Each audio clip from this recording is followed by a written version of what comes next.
Montrer ma présentation sur les dernières données publiées dans le cadre effectivement du RFE commun entre la CRF et la SFAR sur l'insuffisance rénale aiguë en médecine périopératoire. Alors effectivement la question qui était proposée c'était prévention de l'agression rénale, ce que nous disent les recommandations.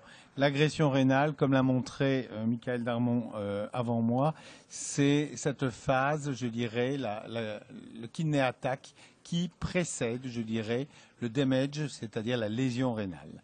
Et l'idée, c'est que peut-être on peut intervenir sur le risque d'avoir des lésions qui vont ensuite entraîner la cascade conduisant à l'insuffisance rénale organique et à son retentissement fonctionnel sur la fonction rénale. Donc les experts ont listé ici un certain nombre de situations qui correspondent à des procédures ou des contextes au cours desquels on peut considérer que le rein va être agressé et ces situations sur des terrains qui favorisent le développement de l'insuffisance rénale mérite probablement, pour certaines d'entre elles, d'avoir des stratégies de prévention pour éviter l'évolution vers la lésion rénale, puis l'insuffisance rénale.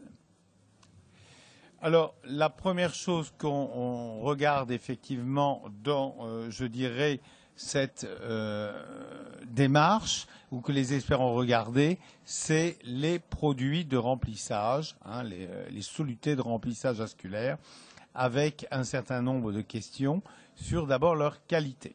Alors bien sûr que le premier soluté de remplissage qui a été regardé, ce sont les colloïdes, colloïdes versus cristalloïdes, et parmi les colloïdes, quel type de colloïdes? Alors clairement, déjà en termes d'efficacité, est-ce qu'utiliser des dérivés HEA va permettre de faire une économie en termes de balance hydrique? Et c'est un élément important puisqu'on sait que la balance hydrique est un élément déterminant du pronostic. La réponse est clairement oui, mais la pertinence clinique est pour le moins douteuse puisque vous voyez que dans ces deux études, l'économie en balance hydrique est vraiment quelque chose de négligeable. 61 millilitres dans une première étude et 331 millilitres dans l'autre. Donc en termes déjà d'efficacité sur la balance hydrique, des produits qui peut-être n'apportent pas grand-chose. La deuxième question, effectivement, c'est est-ce que ces produits permettent éventuellement de prévenir la mortalité ou la survenue de l'insuffisance rénale aiguë.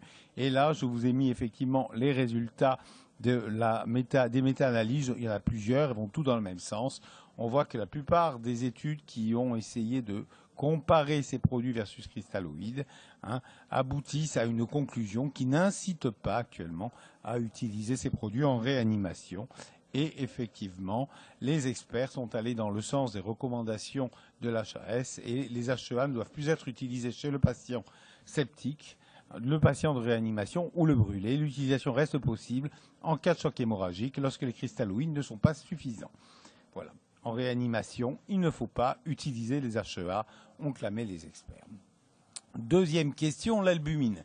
Est-ce que l'albumine, qui est un autre colloïde, qui est un médicament dérivé du sang, dont la safety quand même s'appuie sur plus de 60 ans d'expérience, peut apporter un plus à nos patients versus cristalloïdes?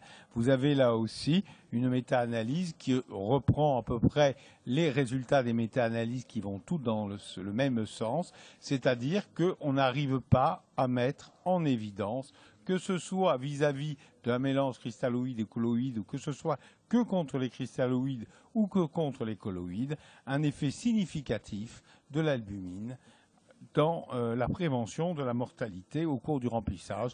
Et actuellement, compte tenu de cette incertitude, même s'il y a une tendance plutôt favorable, les experts ne recommandent pas d'utiliser l'albumine ou d'autres colloïdes au cours du remplissage vasculaire. Troisième chose, les solutés enrichis en chlore. On sait que le chlore joue dans l'acidose métabolique qui pourrait induire une vasoconstriction rénale, diminuer le flux sanguin rénal et par ce biais diminuer aussi l'excrétion en sodium. Des études chez le sujet sain montrent effectivement que le chlore peut altérer la microcirculation rénale. L'idée était, est-ce que vraiment l'expansion volémique avec du sérum salé peut être délétère, c'est-à-dire parmi les solutés qu'on utilise type cristalloïde, est-ce que le fait d'utiliser un produit qui a autant de sodium en chlore que l'on met dans un organisme qui a moins de chlore que de sodium va aboutir éventuellement à un effet délétère?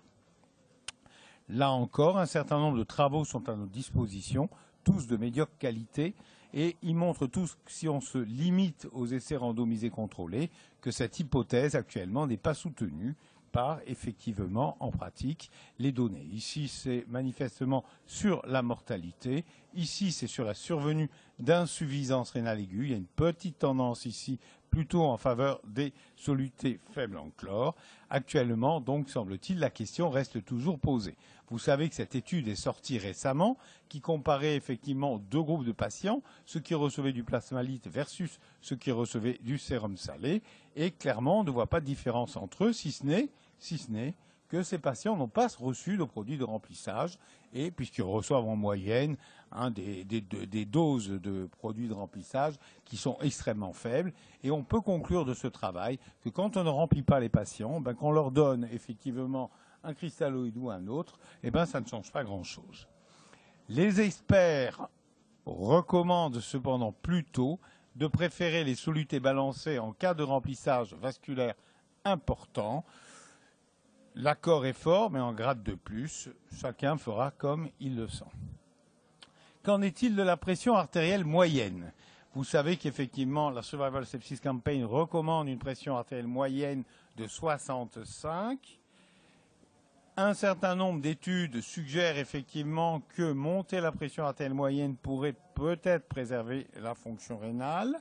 On a la chance d'avoir cette très belle étude faite par Pierre Asfar et publiée il y a 2 ans, qui montrait effectivement que quand on séparait les patients en 2 groupes, quand on les randomisait pour avoir un objectif de pression 65-70 versus 80-85, le résultat en termes de mortalité n'était pas différent. Il faut simplement regarder de près que l'objectif 65-70 était en fait 75 pour la plupart des patients et pendant la plupart du temps.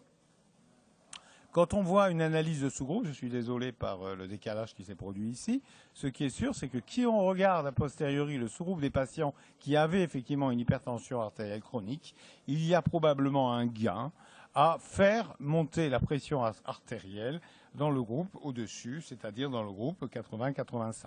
Cette étude ne permet pas de dire si quand on a développé une insuffisance rénale, inversement, de maintenir la pression élevée, c'est mieux. Elle permet de dire qu'a priori, si on a une insuffisance rénale, si on a une hypertension artérielle, pour prévenir l'insuffisance rénale, il vaut mieux être dans le bras à tension plus élevée. C'est ce qu'ont retenu les experts. Ils proposent de maintenir 60-70, on n'est pas loin de la Survival Sepsis Campaign, et probablement d'aller au-delà chez les patients connus hypertendus. Elle propose également plutôt d'utiliser la noradrénaline en première intention pour obtenir cet objectif. Qu'en est-il de la balance des fluides? Clairement, la plupart des études qui sortent actuellement, qui sont toutes des études de type observationnel ou d'analyse post-hoc de données, semblent associer, sans qu'on sache s'il y a un lien de causalité, une balance des fluides positive avec un mauvais pronostic. Et ceci est retrouvé, que ce soit du pronostic vital ou du pronostic rénal. Toutes les études observationnelles allant dans le même sens, les experts recommandent qu'après stabilisation hémodynamique initiale, il faille éviter la surcharge hydrosodée en réanimation. La néphropathie aux produits de contraste. Donc, on a vu tous les travaux sur le préconditionnement qui ont été jusque-là présentés par Michael. Effectivement, ce que recommandent les CADIGO de 2012, c'est d'effectuer une expansion volémique avec un soluté isotonique qui soit isotonique et isochloré sodium ou qui soit appauvri en chlore au profit d'une petite quantité de bicarbonate. Il suggère éventuellement de recourir à l'N-acétylcystéinique. Vous savez que le protocole qui est proposé, c'est celui-là. Nous avons la chance d'avoir une grande étude qui est sortie sur, je crois, l'étude Procéidon l'an dernier, qui montre très clairement que l'utilisation effectivement d'indicateurs de précharge pour guider la quantité de cristalloïdes isotoniques par salé pour prévenir l'insuffisance rénale aiguë permet d'augmenter l'administration de cristalloïdes administrés et de prévenir l'insuffisance rénale aiguë, suggérant que cette stratégie est une bonne stratégie. Et actuellement, effectivement, la plupart des auteurs préconisent plutôt de limiter la prévention de l'insuffisance rénale aiguë aux produits de contraste à la perfusion de solutés isotoniques de sérum salé en utilisant les posologies qui sont ici. Mais je vous livre le fait qu'en dehors de la réanimation, l'utilisation de posologies plus élevées s'appuyant sur des critères de remplissage de précharge permet probablement d'améliorer encore ce résultat. Tout un tas d'autres études ont été faites en testant d'autres produits et la plupart de ces études actuellement sont négatives. Vous savez qu'il y a beaucoup de travaux sur les statines. Aucune des études qui sont positives actuellement sur les statines dans la prévention néphropathique aux produits de contraste n'a été faite en réanimation. Les auteurs, les experts de nos sociétés savantes recommandent actuellement de recourir à une hydratation par sérum salé en prévention de l'insuffisance rénale aux produits de contraste et de ne pas utiliser la N-acétylcystéine. Juste deux éléments importants.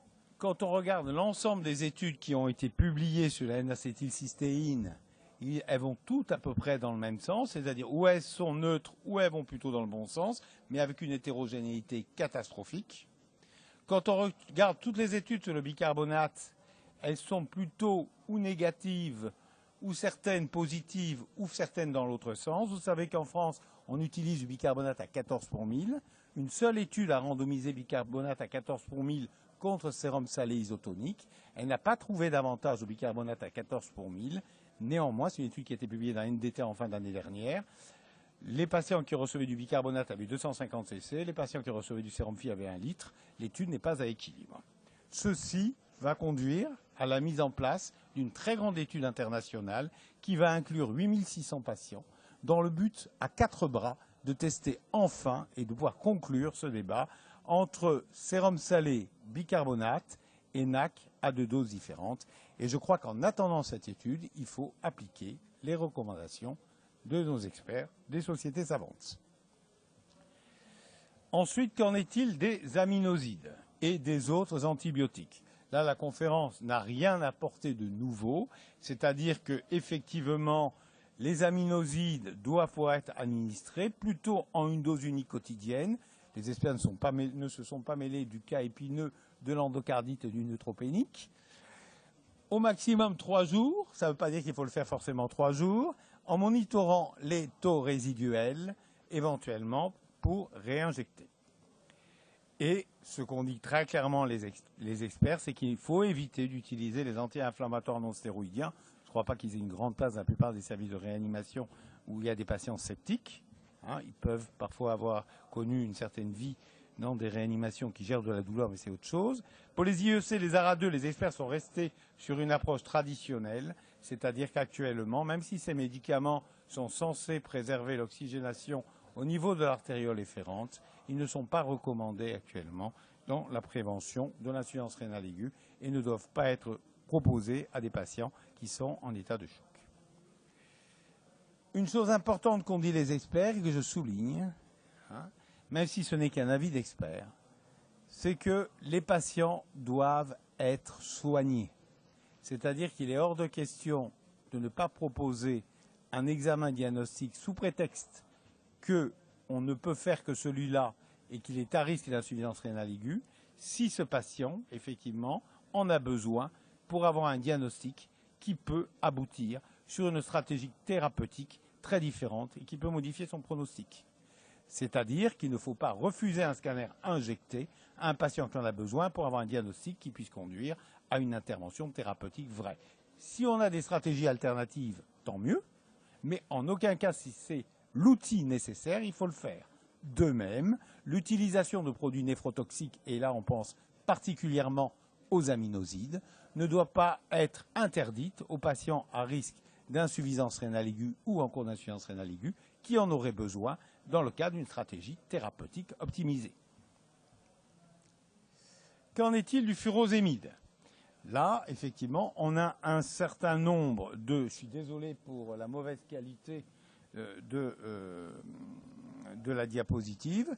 Toutes les études actuellement qui ont essayé de regarder quel était l'effet du furosémide en prévention de l'insuffisance rénale aiguë ou en prévention du besoin de dialyse n'ont pas permis de placer ce médicament comme un traitement préventif de l'épuration extrarénale. Il en est de même pour la mortalité. Effectivement, dans le papier de Grams, dans CJASN qui reprenait l'étude sur la stratégie de fluide libéral versus restrictive, on voyait que la stratégie restrictive couplée au furosémide permettait de prévenir un certain nombre d'événements morbides indésirables. En pratique, en analyse multivariée, les diurétiques disparaissaient et n'étaient pas maintenus, je le rappelle. Donc, les experts sont restés sur la stratégie qu'il ne faut pas utiliser de diurétiques dans l'objectif de prévenir ou de traiter une IRA ou de maintenir une diurèse. Il faut inversement les proposer au syndrome cardio-rénaux. Ça, tout le monde est d'accord là-dessus, ou pour le contrôle de la surcharge hydrosobée. Qu'en est-il du bicarbonate en dehors de la néphropathie aux produits de contraste? On a vu effectivement beaucoup de travaux ces dernières années qui ont essayé de proposer le bicarbonate isotonique en substitution des solutés isotoniques de sérum salé pour prévenir l'insuffisance rénale aiguë. Vous avez ici une très belle étude randomisée à double bras qui va tout à fait dans l'autre sens, puisque vous voyez que manifestement les carrés gris sont généralement plus inquiétants que les carrés blancs, et ces carrés gris, c'est effectivement l'administration de bicarbonate de sodium. Donc actuellement, l'étude a été stoppée prématurément par le comité de safety à cause de la surmortalité qui était triple dans le bras bicarbonate. Donc actuellement, il ne faut pas, alors les experts ont dit probablement, utiliser le bicarbonate pour prévenir ou traiter une insuffisance rénale aiguë. Et dans la foulée, ils ont associé toute cette collection de médicaments folkloriques qui ont été testés et qui n'ont pour aucun d'entre eux démontré leur efficacité pour prévenir l'insuffisance rénale aiguë. Donc mes conclusions, c'est il faut bien sûr s'assurer que le volume soit suffisant, en sachant qu'à la phase aiguë, ce qui compte, c'est que les vaisseaux soient remplis, bien sûr, et ensuite le contrôle de la balance des fluides. Éviter d'administrer des néphrotoxiques inutilement et contrôler effectivement un certain nombre de choses. Mes take-home message sur les suivants. Optimisation hémodynamique, oui, avec des cristalloïdes isotoniques probablement plutôt balancés si vous avez des volumes extrêmement importants. Si on a le syndrome de la guerre de Corée, comme j'ai l'habitude de dire dans ce service, c'est sûr qu'en Corée, les Américains prenaient 12-15 litres de sérum salé et ça s'est mal passé. Utiliser la norépinéphrine comme vasopresseur. La pression artérielle moyenne, peut-être ce qui est recommandé c'est 70, mais le papier de Pierre, on voit, est plutôt sur 75. Il faut monter peut-être un peu plus en cas d'hypertension artérielle préalable. Une fois que vous avez passé la phase aiguë de votre choc, ce n'est pas la peine de faire gonfler le malade avec des apports en fluides inutiles. Ou en tout cas, il faut se donner les moyens de contrôler cette balance des fluides. Il faut arrêter, mais ça c'est le bon sens, les produits néphrotoxiques ou éviter l'exposition aux néphrotoxiques quand elle n'est pas délétère pour le patient, quand la non-exposition n'est pas délétère pour le pronostic vital des patients. Les diurétiques, je pense qu'ils n'ont pas leur place, sauf dans le cas de la surcharge. Probablement, il ne faut pas non plus se méprendre sur le diagnostic et que de temps en temps, il faut regarder des paramètres qui peuvent évoquer que le patient a une cause d'insuffisance rénale qui n'est peut-être pas celle qu'on pense et s'appuyer sur un diagnostic à 4 mains. Enfin, quand on utilise des drogues qui peuvent être néphrotoxiques parce que le patient en a besoin, le mieux quand même, c'est de les doser pour s'assurer qu'on respecte les pics de toxicocinétique et de toxicodynamique qui sont acceptables. Je vous remercie.